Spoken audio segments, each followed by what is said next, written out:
सच्चे प्रेम की परिभाषा क्या है?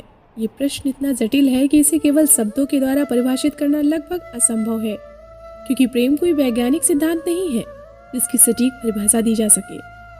प्रेम एक आंतरिक अनुभूति है जिसे केवल अनुभव किया जा सकता है। आज हम आपके लिए निस्वार्थ प्रेम की एक अनोखी प्रेम कहानी लेकर आए हैं। इस अद्भुत कहानी में ही आप सच्चे प्रेम की 6 निशानियों के बारे में जानेंगे। हमने इस कहानी को बचपन में ही किसी पत्रिका में पढ़ा था, परंतु उस समय भावनात्मक रूप से इतने परिपक्व नहीं थे कि इस कहानी में छुपे मर्म को समझ पाएं। लेकिन आज जब ये कहानी हमें याद आई तो एहसास हुआ कि ये कहानी सच्चे प्रेम के श्रेष्ठतम उदाहरणों में से एक है। आप इस कहानी को स्वयं में महसूस करेंगे, तब ये कहानी कहानी नहीं बल्कि एक वाक्य लगेगा जो आपके साथ घटित हुआ है। एक गांव के बाहर सड़क के किनारे एक बहुत ही विशाल वृक्ष था। आसमान को छूती हुई उसकी ऊंची ऊंची शाखाएं बहुत ही सुंदर लगती थी। हवा के हर झोंके पर वो वृक्ष ऐसे झूमता जैसे सावन में मोर नाचते हो। गर्मियों के मौसम में जब उस पर रंग बिरंगे फूल लगते, फल आते तो सारा वातावरण उसकी भीनी भीनी खुशबू से महक उठता। दूर दूर से पशु पक्षी उसकी सौंधी महक से खींचे चले आते थे। पास ही के गांव का एक नन्हा सा बच्चा प्रतिदिन उस वृक्ष के नीचे खेलने आता। वो वहां दिन भर पेड़ की ठंडी छांव में खेलता और शाम को अपने घर वापस चला जाता। वो वृक्ष उस बच्चे की मनोहर बाल लीलाओं को देखकर मंद मंद मुस्कुराता रहता। धीरे धीरे उस वृक्ष को उस छोटे बच्चे से एक लगाव हो गया। अब वो प्रतिदिन उस बच्चे के आने का इंतजार करने लगा। जिस दिन वो बच्चा वहां खेलने नहीं आता, उस दिन वो वृक्ष उदास हो जाता और उसके आते ही वो उसके ऊपर अपने रंग बिरंगे फूलों की बारिश कर देता। उस पेड़ की शाखाएं काफी ऊंची थी और वो बच्चा काफी छोटा था, इसीलिए वो बच्चा जब उसके फल तोड़ने को ऊपर हाथ बढ़ाता तो वृक्ष अपनी शाखाएं नीचे कर लेता, और वो बच्चा जब फल तोड़ने में कामयाब हो जाता तो वृक्ष का रोम रोम आनंद से भर जाता। कभी वो बच्चा पेड़ की छांव में लौटता, कभी उस फल को तोड़ता, कभी उसके फूलों का ताज अपने सर पर रखकर खुद को जंगल का सम्राट समझता। वो बच्चा जब उसके फूलों का ताज सर पर रखकर जब नाचता तो वृक्ष भी खुशी से झूमने लगता। धीरे धीरे वो बच्चा बड़ा हो गया। अब वो उस वृक्ष पर चढ़ने उतरने भी लगा। जब वो लड़का उस वृक्ष की शाखाओं पर सोकर विश्राम करता तो वृक्ष का मन आनंद से भर जाता। धीरे धीरे दिन बीतते गए और वो लड़का बड़ा होता गया। अब उसके पास और भी दुनियादारी के काम बढ़ गए थे। अब उसे अपने सपने भी पूरे करने थे, दोस्तों के साथ घूमना था, पैसे कमाने थे। इसीलिए वो अब कभी कभार ही उस वृक्ष के नीचे आता, लेकिन वो वृक्ष निरंतर उसके आने की प्रतीक्षा करता रहता कि वो कब आए। लेकिन वो कभी आता और कभी नहीं आता, तो वृक्ष उदास हो जाता। फिर वो लड़का जैसे जैसे और बड़ा होता गया, उसके वृक्ष के नीचे आने के दिन और भी कम होते गए।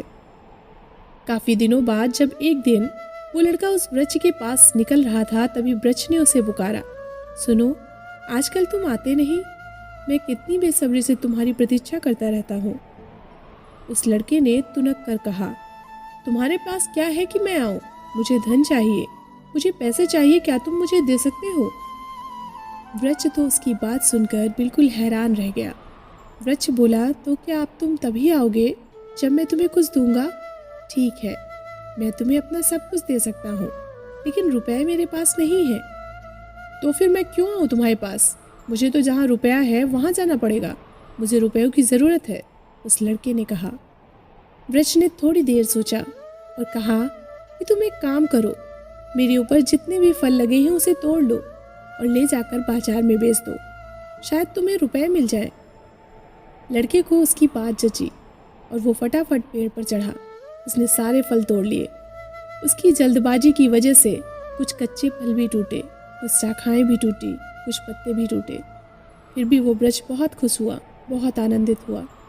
उस लड़के ने पलटकर वृक्ष को धन्यवाद भी नहीं दिया, परंतु वृक्ष को धन्यवाद की आकांक्षा भी नहीं थी।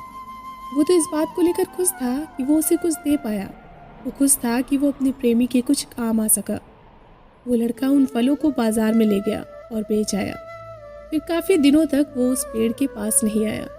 अब वो फल बेचकर कमाए हुए पैसों से और पैसे बनाने के लिए बिजनेस करने लगा। धीरे धीरे कई साल बीत गए, लेकिन वो उस पेड़ के पास नहीं आया। इधर वृक्ष निरंतर उसकी प्रतीक्षा करता रहता, रात दिन उसकी बाट जोता रहता कि वो कब आए। वो अपने पत्तों को हवा के झोंकों से टकराकर पुकार की ध्वनि पैदा करता। वो वृक्ष उसकी जुदाई के दर्द में रात दिन तड़पता रहता। फिर एक दिन जब वो लड़का आया तो वो अधेड़ हो चुका था। उसे देखकर वृक्ष की खुशी का ठिकाना नहीं रहा। वो खुशी से अपनी शाखाएं फैलाकर बोला, अरे कितने दिनों बाद आए हो, आओ मेरे गले लग जाओ। उस अधेड़ ने उसे झिड़कते हुए पीछे हटा और बोला, अरे दूर हटो, ये क्या पागलपन कर रहे हो, ये सब बचपन की बातें हैं। उस वृक्ष ने उसके ऊपर अपना प्रेम बरसाते हुए कहा, आओ मेरी डाली के ऊपर झूलो, मेरे मीठे मीठे फल खाओ। उस आदमी ने कहा, अरे छोड़ो, ये सब फिजूल की बातें हैं, मुझे मकान की ज़रूरत है, क्या तुम मुझे मकान दे सकते हो? इस पर वृक्ष ने कहा, क्या मकान? हम तो बिना मकान के ही रहते हैं, मकान में तो आदमी रहते हैं। फिर कुछ देर सोचकर उस वृक्ष ने फिर कहा, सुनो, एक काम करो, तुम मेरी सारी शाखाएं काट कर ले जाओ और अपना मकान बना लो। वो अधेड़ आदमी तुरंत गया और कुल्हाड़ी लेकर आया। उसने उस वृक्ष की सारी शाखाएं काट डाली। अब वृक्ष का सिर्फ एक ठूंठ रह गया। वृक्ष को दर्द तो बहुत हुआ, लेकिन फिर भी वो बहुत आनंदित था। प्रेम सदा आनंदित रहता है, भले उसे अपने प्रेमी से कितना भी दुख मिले। मगर उस लड़के ने पीछे मुड़कर भी नहीं देखा। उसने उसकी शाखाओं को चिरवा कर जाकर एक मकान बना लिया। धीरे धीरे काफ़ी वक्त गुजर गया, मगर वो अधेड़ आदमी वृक्ष के पास नहीं आया। वो वृक्ष हमेशा की तरह उसकी राह देखता रहता। वो उसे पुकारना चाहता, लेकिन अब तो उसके पास पत्ते भी नहीं थे। हवाएं आती और चली जाती, किंतु वो कोई धन नहीं निकाल पाता। लेकिन उसके प्राण हमेशा उसे पुकारते रहते। अचानक एक दिन वो आदमी आया। अब बच्चा बूढ़ा हो चुका था। वो उस वृक्ष के सामने खड़ा हो गया और उसे हसरत से देखने लगा। वृक्ष ने प्यार से कहा, बहुत दिनों बाद आए हो, कहो अब मैं तुम्हारे लिए क्या कर सकता हूँ? उस बूढ़े आदमी ने कहा, मुझे दूर देश जाना है, इसलिए मुझे नाव की ज़रूरत है। वृक्ष ने मुस्कुराते हुए कहा, तुम मुझे जड़ से काट लो और मेरे तने से नाव बनवा लो। मुझे बहुत खुशी होगी कि मैं तुम्हारा नाव बनकर तुम्हें तुम्हारे लक्ष्य तक पहुंचा पाऊंगा। लेकिन तुम अपने देश जल्दी लौट आना और सकुशल लौट आना। उस वृद्ध आदमी ने आरी से उस वृक्ष को जड़ से काट डाला और उससे नाव बनवाकर दूर देश की यात्रा पर निकल गया। अब वो पेड़ बस एक छोटा सा ठूंठ बच गया, लेकिन वो ठूंठ भी उस आदमी की प्रतीक्षा करता रहता, उसकी सकुशल वापसी की दुआएं करता रहता। काफ़ी दिनों बाद वो व्यक्ति वापसी में उधर से गुजरा, लेकिन उसने उस ठूंठ वृक्ष की तरफ देखा भी नहीं। वो वृक्ष आंखों में खुशी के आंसू लिए उसे देखता रहा कि वो मुझसे मिलने आएगा। फिर उसके निश्चल प्रेम ने उसे सांत्वना दी कि वो जरूर किसी जरूरी काम में होगा, इसलिए वो मुझसे मिलने नहीं आया। अचानक एक दिन उस वृद्ध आदमी की मृत्यु हो गई। उसके बेटे उस वृद्ध आदमी को उसके मृत शरीर को लेकर आए और उस ठूंठ वृक्ष के पास रख दिया। फिर उन्होंने कुदाल से उस वृक्ष की जड़ को निकाला और उसकी लकड़ियों को चीर फाड़ कर चिता पर रख दिया। थोड़ी देर के बाद वो ठूंठ वृक्ष अपने प्रेमी के निष्प्राण शरीर से लिपटा जल रहा था। आज उस वृक्ष का प्रेम अमर हो गया था। दोस्तों, ये मार्मिक कहानी अत्यंत गहरे अर्थों में सच्चे प्रेम को परिभाषित करती है। यदि आपने उसे ग्रहण कर लिया हो तो बहुत अच्छी बात है, परंतु यदि नहीं समझे हो तो इतना समझ लो कि प्रेम 100% शुद्धता का प्रतीक है। सच्चा प्रेम अहंकार, क्रोध, स्वार्थ, आकांक्षा, ईर्ष्या, घृणा, कामना, तृष्णा और वासना जैसे अवगुणों से बिल्कुल रहित होता है। सच्चे प्रेमी में कोई कामना, कोई आकांक्षा नहीं होती, बस त्याग और समर्पण की भावना होती है। वो अपने प्रेमी पर बिना किसी स्वार्थ के अपना सर्वस्व लुटा देना चाहता है। जिसके जीवन में प्रेम का अमृत हो, उसके लिए स्वर्ग और मोक्ष भी तुच्छ लगते हैं। जिसके जीवन में प्रेम की पवित्रता हो, वो बिना किसी प्रयत्न के स्वतः ही परमात्मा को प्राप्त हो जाता है। सच्चे प्रेम की पहली निशानी होती है कि सच्चा प्रेम हमेशा अनकंडीशनल होता है। वहाँ पर सिर्फ प्यार की उम्मीद आपसे होती है और ऐसा प्रेम बिना किसी शर्तों के होता है।